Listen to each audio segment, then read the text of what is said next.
Analysis of transactions.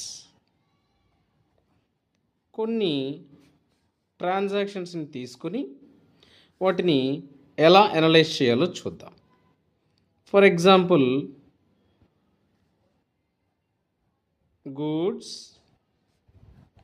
Purchased for cash. ఇది బిజినెస్లో జరిగిన ట్రాన్సాక్షన్. ఈ ట్రాన్సాక్షన్ని మనము బుక్స్ ఆఫ్ అకౌంట్స్లో ఫస్ట్ స్టెప్ జర్నల్ ఎంట్రీస్ అనుకున్నాం కదా, రికార్డింగ్ అనుకున్నాం కదా. మనం ఎలా రికార్డ్ చేయాలి, ఈ ట్రాన్సాక్షన్ ఎంట్రీగా ఎలా మారుతుంది, మనకు తెలిసినటువంటి అకౌంట్స్ రూల్స్ దీనికి ఎలా అప్లై చేస్తామనేది చూద్దాం. ఇలా బిజినెస్లో జరిగిన ఏ ట్రాన్సాక్షన్ తీసుకున్నా ఖచ్చితంగా అందులో టూ ఆస్పెక్ట్స్, టూ బెనిఫిట్స్ అనేటటువంటివి ఇన్వాల్వ్ అయి ఉండాలి. అలా టూ ఆస్పెక్ట్స్ ఉంటేనే దాన్ని ట్రాన్సాక్షన్ అని పిలుస్తాం. ఈ ట్రాన్సాక్షన్ని మాత్రమే మనము బుక్స్ ఆఫ్ అకౌంట్స్లో రాయాల్సి ఉంటుంది.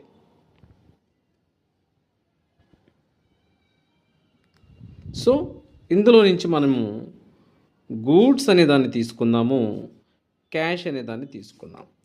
వీటిని మాత్రమే ఎందుకు తీసుకోవాలంటే, మనం ఐడెంటిఫై చేయబోయేటటువంటి ఆస్పెక్ట్స్ ఏవైతే ఉన్నాయో అవి ఖచ్చితంగా పర్సనల్ అకౌంట్తో కానీ, రియల్ అకౌంట్తో కానీ, నామినల్ అకౌంట్తో కానీ రిలేట్ అయి ఉండాలి. ఇప్పుడు గూడ్స్ అనుకోండి, గూడ్స్ మనకేమవుతుందంటే ఆస్తి, సరుకు. గూడ్స్ అంటే సరుకు. సరుకు అనేది బిజినెస్కి ఏమవుతుంది, అసెట్ అవుతుంది. అసెట్స్ గురించి తెలియచేసేటటువంటి అకౌంట్ ఏంటి మనకు, రియల్ అకౌంట్. సో గూడ్స్ అనేది రియల్ అకౌంట్ రిలేటెడ్ కదా, అందుకని గూడ్స్ని సెలెక్ట్ చేసుకున్నాం. అలాగే క్యాష్ ఉంది చూసారా, క్యాష్ అంటే ఏంటి, నగదు. ఏమవుతుంది మనకది, అసెట్, ఆస్తి.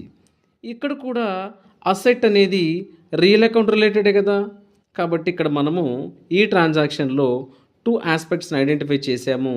ఆ టూ ఆస్పెక్ట్స్ కూడా రియల్ అకౌంట్ రిలేటెడే. కాబట్టి ఇప్పుడు ఒక్కొక్క దాన్ని సపరేట్గా అనలైజ్ చేద్దాం. ఎలా అనలైజ్ చేస్తాం చూద్దాం. ఫర్ ఎగ్జాంపుల్, గూడ్స్ తీసుకున్నాం అనుకోండి. What is the nature of goods?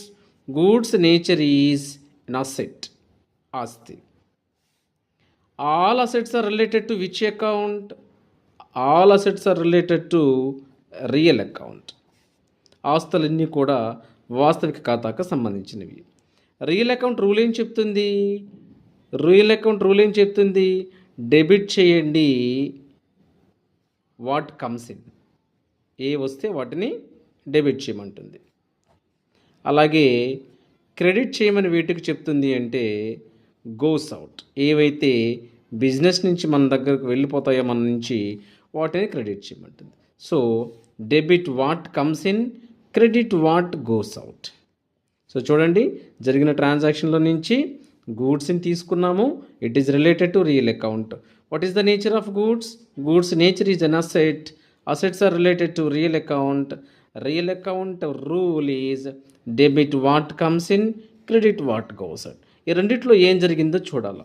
ఎప్పుడైతే గూడ్స్ని మనం పర్చేస్ చేసామో, పర్చేస్ చేసినప్పుడు ఆ గూడ్స్ అనేటటువంటివి మన బిజినెస్లోకి వస్తాయా పోతాయా?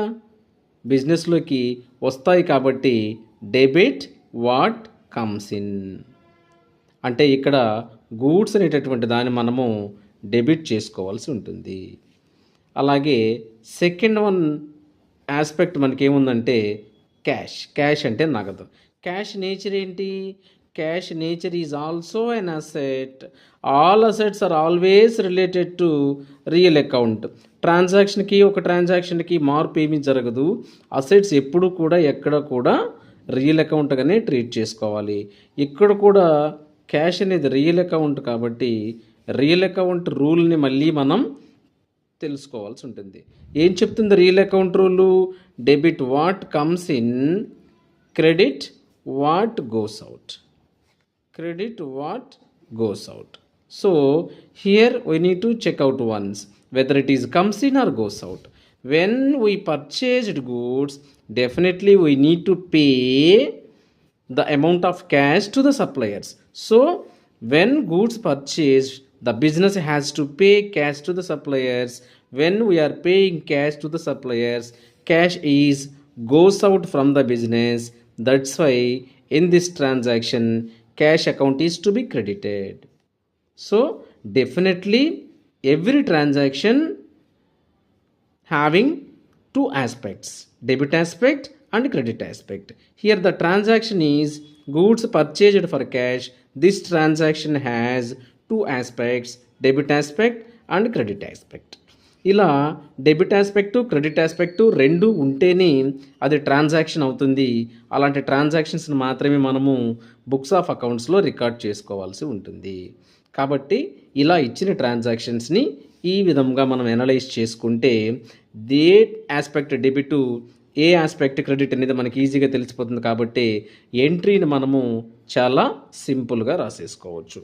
ఎంట్రీ ఎలా రాసుకుంటాం పొద్దు అంటే ఏదైతే డెబిట్ ఆస్పెక్ట్ వచ్చిందో ఫస్ట్ దాన్ని నోట్ చేసుకోవాలి.